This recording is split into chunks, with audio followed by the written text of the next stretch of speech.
نحمدہ و نصلی علی رسولہ الکریم اما بعد۔ خواتین و ناظرین کرام، اس مبارک محفل میں جو کہ فیضان رمضان کے نام سے موسوم ہے، ہم اور آپ حاضر ہیں، اور آج گفتگو کا عنوان ہے نماز تراویح اور اس کی اہمیت۔ تراویح یہ ترویحہ کی جمع ہے، جس کے معنی آرام اور راحت کے آتے ہیں۔ اللہ کے نبی صلی اللہ علیہ وسلم فرماتے ہیں کہ ان اللہ فرض علیکم الصیام، اللہ تعالیٰ نے اس مبارک مہینے میں ان اللہ فرض علیکم صیام رمضان، روزے رکھنے تو اللہ نے فرض کیے، وہ تو اللہ کی طرف سے ہے روزہ رکھنا۔ یا ایھا الذین آمنوا کتب علیکم الصیام کما کتب علی الذین من قبلکم، روزہ رکھنے کا حکم تو اللہ کی طرف سے ہے، لیکن یہ تراویح پڑھنے کا حکم اللہ کے نبی فرماتے ہیں کہ یہ میری طرف سے ہے۔ وَسَنَنْتُ لَكُمْ قِيَامَهُ، اس میں رات کا قیام جس سے مراد تمام مفسرین کے نزدیک نماز تراویح ہے، آپ فرماتے ہیں کہ یہ میری طرف سے مسنون ہے، میری طرف سے سنت ہے۔ اور سنت اور فرض میں حیثیت کا فرق بے شک ہوگا کہ ایک کی کیٹیگری وہ اے کلاس کی ہوگی، ایک کی بی کلاس کی ہوگی، لیکن وہ بھی حکم وہ اللہ ہی کا کہا جائے گا، اگرچہ اللہ کے نبی صلی اللہ علیہ وسلم کی زبان مبارک سے نکلا، اور خود قرآن میں اس کی دلیل موجود ہے، واضح دلیل ہے کہ وما ينطق عن الهوى ان ہوا الا وحی یوحی، کہ آپ جو کچھ بھی فرماتے ہیں شریعت اور قانون کے دائرے میں، وہ در حقیقت اللہ کا حکم ہوتا ہے، اگرچہ زبان محمد کی ہوتی ہے لیکن حکم وہ اللہ کا ہوتا ہے۔ وما ينطق عن الهوى ان ہوا الا وحی یوحی، تو وحی کا حکم اگرچہ جناب نبی اکرم صلی اللہ علیہ وسلم نے دیا ہے، سنت قرار دیا ہے، سنت مؤکدہ، لیکن یہ اللہ ہی کا حکم قرار پائے گا۔ تو نماز تراویح، اس کی بنیاد خود نبی اکرم صلی اللہ علیہ وسلم سے ہے۔ بے شک اس نماز کی طرف توجہ دلانے میں آپ نے جبر کا پہلو اختیار نہیں فرمایا، بلکہ احادیث میں ہے کہ یرغب فی قیام رمضان من غیر ان یأمرہم فیہ بعزیمہ، آپ اس نماز تراویح کے پڑھنے کی لوگوں کو ترغیب دلایا کرتے، آپ نے ترغیب دلائی، جبر کا پہلو آپ نے اختیار نہیں فرمایا، اس لیے کہ اگر جبر کا پہلو ہوتا تو وہ چیز فرض اور واجب بن جاتی۔ آپ نے ترغیبی انداز میں اس نماز کی طرف لوگوں کو آمادہ کیا۔ یہ نماز اس درجے کی اللہ کے نبی صلی اللہ علیہ وسلم نے فرمائی کہ آپ نے ارشاد فرمایا کہ من قام رمضان، جس نے رمضان میں عبادت کی، اس کی راتوں میں قیام رمضان، قیام اللیل، جس سے مراد تمام مفسرین کے یہاں وہ نماز تراویح ہے، اس لیے کہ خطیب شربینی وغیرہ وہ فرماتے ہیں کہ اتفقوا علی ان صلاۃ التراویح ہی المرادۃ بالحدیث المذکور، تمام محدثین اور شراح حدیث اہل علم کا اتفاق ہے اس پر کہ آپ نے جو اس حدیث مبارک میں جس نماز کی طرف توجہ دلائی اور جس کا حکم آپ نے فرمایا، اگرچہ ترغیبی انداز میں دلایا، اس سے مراد یہی نماز تراویح ہے۔ اس کی بنیاد اور شروعات وہ کس طرح سے ہوئی، اس کے بارے میں احادیث میں آتا ہے کہ حضرت ابو ذر غفاری رضی اللہ تعالی عنہ کی روایت ہے، یہ حضرت ابو ذر قبیلہ غفار کے تھے. بہت سے لوگ نادانی میں، ناسمجھی میں ان کو غفاری پڑھتے ہیں، ابو ذر غفاری. وہ ابو ذر غفاری نہیں بلکہ ابو ذر غفاری ہیں. غفار قبیلے کا نام ہے. حضرت ابو ذر غفاری رضی اللہ تعالی عنہ کی روایت ہے کہ سمنا مع رسول اللہ صلی اللہ علیہ وسلم رمضان، ہم نے رمضان کا روزہ نبی اکرم صلی اللہ علیہ وسلم کے ساتھ رکھا. غالباً یہ آخری روزے کی بات ہے جو آپ کی حیات مبارکہ میں پیش آیا.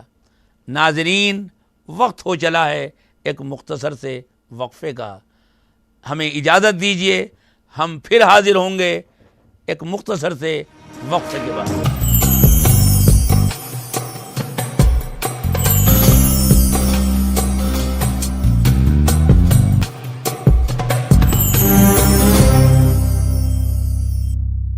خواتین و ناظرین کرام، ایک بار پھر آپ کا استقبال ہے فیضان رمضان کی اس مبارک محفل میں. تراویح اور اس کی اہمیت کے تعلق سے گفتگو چل رہی ہے، اور حضرت ابو ذر غفاری رضی اللہ تعالی عنہ کی روایت کا ابتدائی حصہ پیش کیا گیا تھا، جس میں حضرت ابو ذر غفاری رضی اللہ تعالی عنہ فرماتے ہیں کہ ہم نے اللہ کے نبی صلی اللہ علیہ وسلم کے ساتھ روزہ رکھا. فلم یقم بنا شیئا من الشہر، لیکن وہ نماز تراویح کی نوبت نہیں آئی. پورے 2 عشرے گزر گئے. جب آخری عشرہ شروع ہوا تو فرماتے ہیں کہ 23ویں شب میں اللہ کے نبی صلی اللہ علیہ وسلم نے نماز تراویح، یہ قیام اللیل کہیے اس کو، وہ آپ نے صحابہ کرام رضوان اللہ تعالی علیہم اجمعین کے ساتھ ادا کی.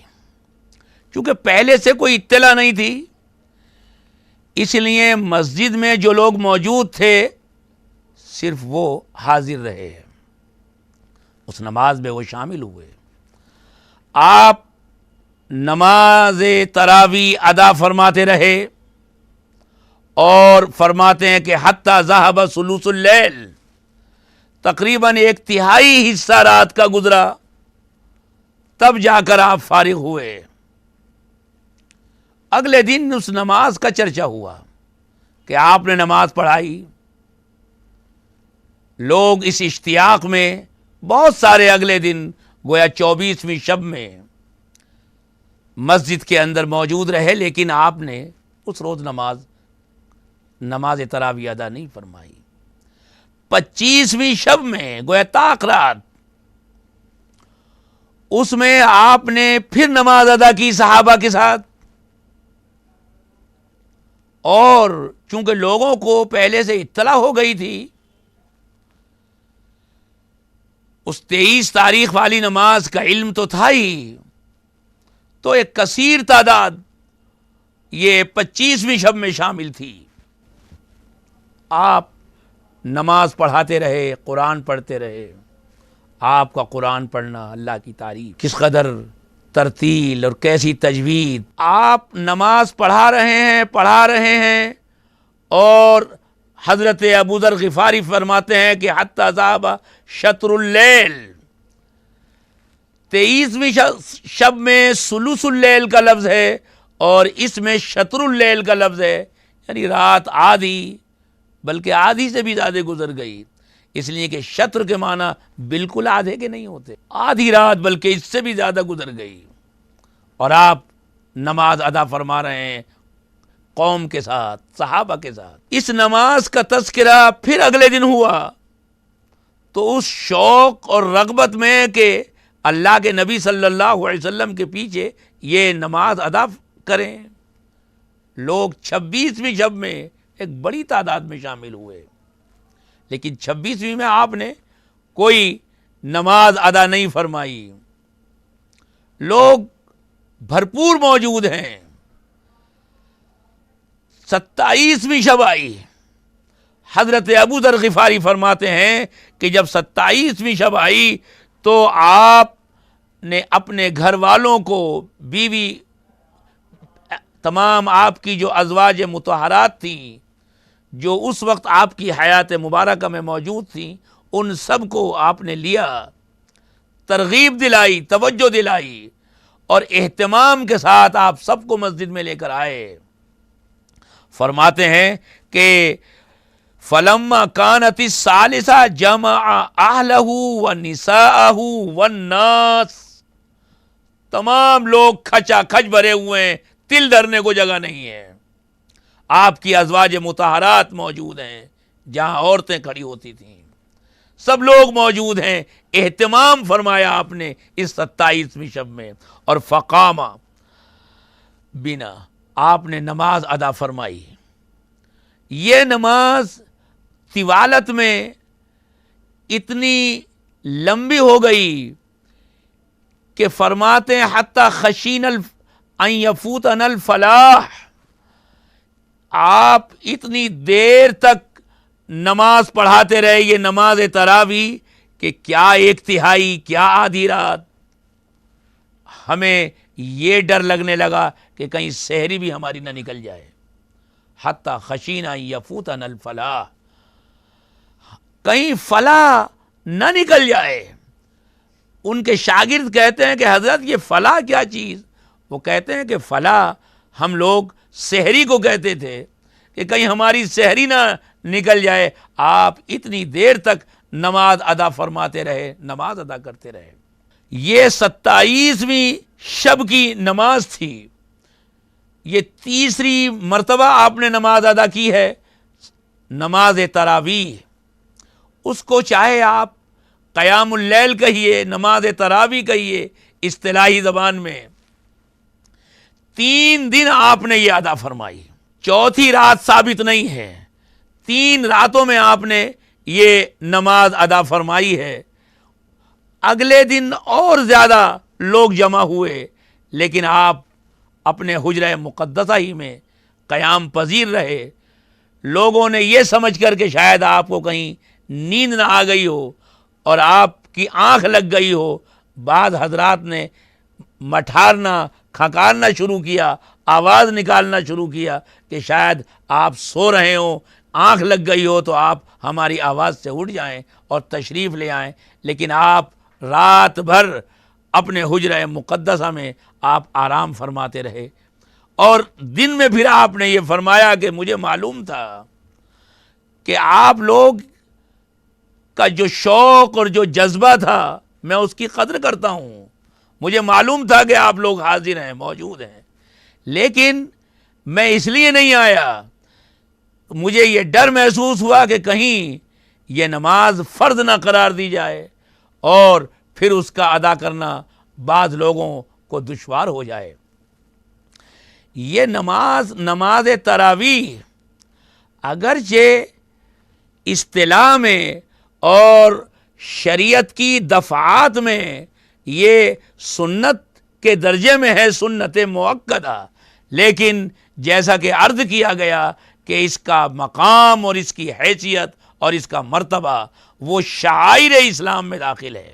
اللہ کے نبی صلی اللہ علیہ وسلم کے مبارک دور میں اور پھر حضرت ابوبکر صدیق رضی اللہ تعالی عنہ کے 2-2.5 سال کا جو عرصہ خلافت گزرا ہے، اس میں یہ نماز اسی طرح ادا ہوتی رہی کہ کوئی تنہا پڑھ رہا ہے، کوئی 2-4 مقتدیوں کو لے کر پڑھ رہا ہے، کسی کے پیچھے 10-20 نمازی ہیں، کسی کے پیچھے 150 کھڑے ہوئے ہیں، مسجد ایک ہے لیکن 10 جگہ 20 جگہ نماز تراویح ادا ہو رہی ہے۔ حضرت عمر فاروق رضی اللہ تعالی عنہ اپنی خلافت کے 2 سال گزرنے کے بعد جو رمضان ان کا دوسرا رمضان آیا سن 14 ہجری میں، انہوں نے دیکھا کہ لوگ یہ نماز ادا کر رہے ہیں،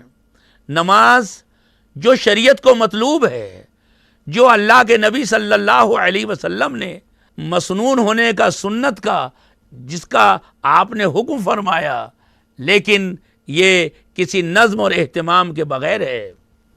حضرات، وقت ہو چلا ہے، ایک مختصر سے وقفے کا۔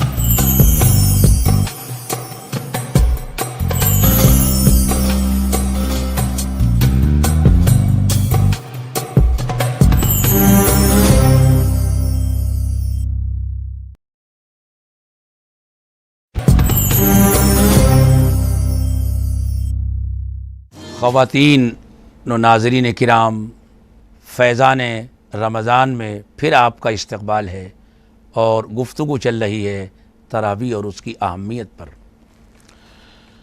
تراویح اللہ کے نبی صلی اللہ علیہ وسلم کے مبارک عہد میں صرف 3 مرتبہ ادا ہوئی۔ حضرت ابوبکر صدیق کے دور میں اس طرح نماز ہوتی رہی کہ کوئی تنہا پڑھ رہا ہے تو کوئی 2 4 10 20 کو لے کر پڑھ رہا ہے۔ حضرت عمر فاروق امیر المومنین وہ پہلی شخصیت ہیں کہ جنہوں نے ان تمام لوگوں کو ایک امام پر اکٹھا کیا ہے اور ایک امام کے پیچھے سب کو تراویح کے لیے جمع فرمایا ہے۔ چنانچہ تواریخ اور سیر کے اندر موجود ہے کہ سن 14 ہجری میں، جو کہ حضرت عمر فاروق رضی اللہ تعالی عنہ کی خلافت کا 2 سال گزرنے کے بعد کا عرصہ ہے، رمضان آیا اور حضرت عمر فاروق نے دیکھا کہ مسجد نبوی میں کوئی تنہا تراویح پڑھ رہا ہے، کسی کے پیچھے 2 4 ہیں، کسی کے پیچھے 10 20۔ آپ نے خیال فرمایا اور اس کا اظہار کیا کہ کاش یہ لوگ اجتماعیت کے ساتھ نماز ادا کرتے تو کتنا بہتر ہوتا۔ اس لیے کہ جو خوف اور اندیشہ تھا اللہ کے نبی صلی اللہ علیہ وسلم کو کہ فرض نہ ہو جائے، ظاہر ہے کہ وہ اندیشہ تو اب باقی نہیں رہا، اور شریعت کو اجتماعیت مطلوب ہے، جماعت مطلوب ہے۔ اللہ کے نبی صلی اللہ علیہ وسلم نے جماعت کے ساتھ یہ نماز ادا فرمائی ہے، تو کیوں نہ ایک ضابطہ مقرر کر دیا جائے کہ تمام لوگ جماعت کے ساتھ یہ نماز ادا کریں۔ چنانچہ آپ نے صحابہ کرام، اجلہ صحابہ، ظاہر ہے کہ حضرت عمر فاروق رضی اللہ تعالی عنہ کے زمانے میں اجلہ صحابہ کی ایک بڑی تعداد موجود ہے، حضرت علی موجود ہیں اور دوسرے حضرات موجود ہیں، 10 مبشرہ میں بھی ایک معتدبہ تعداد موجود ہے۔ ان تمام اہل حل و عقد سے مشورہ کرنے کے بعد، رائے لینے کے بعد، آپ نے حضرت ابی ابن کعب رضی اللہ تعالی عنہ کو، جو قراءت میں مشہور ہیں، جن کی قراءت وہ تمام صحابہ کے درمیان میں امتیازی حیثیت رکھتی ہے، صرف قراءت ہی نہیں بلکہ 10 مبشرہ، وہ 10 صحابہ جن کو اللہ کے نبی صلی اللہ علیہ وسلم نے جنتی ہونے کی بشارت دی کہ تم جنتی ہو، ان میں حضرت ابی ابن کعب بھی شامل ہیں۔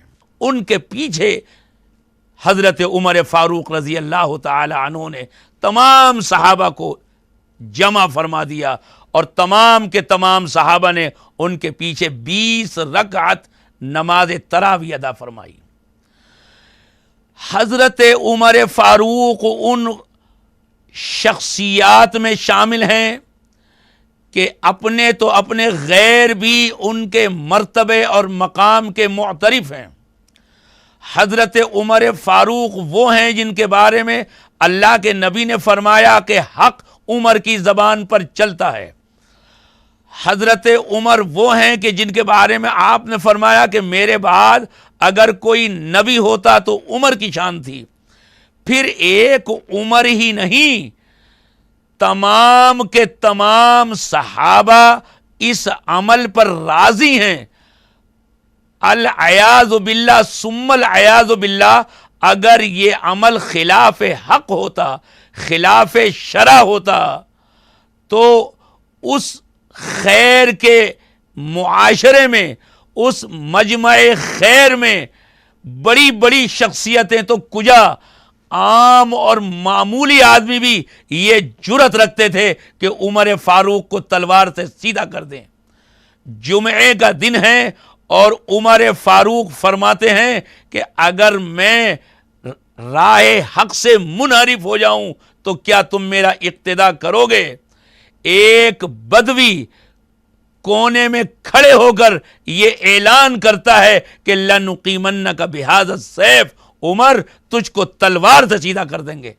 عمر فاروق اللہ کا شکر ادا کرتے ہیں کہ اللہ کا شکر ہے کہ ابھی لوگ ایسے موجود ہیں کہ عمر اگر رائے حق سے منحرف ہوگا تو معمولی کسان، معمولی بدو عمر کو سیدھا کر دیں گے۔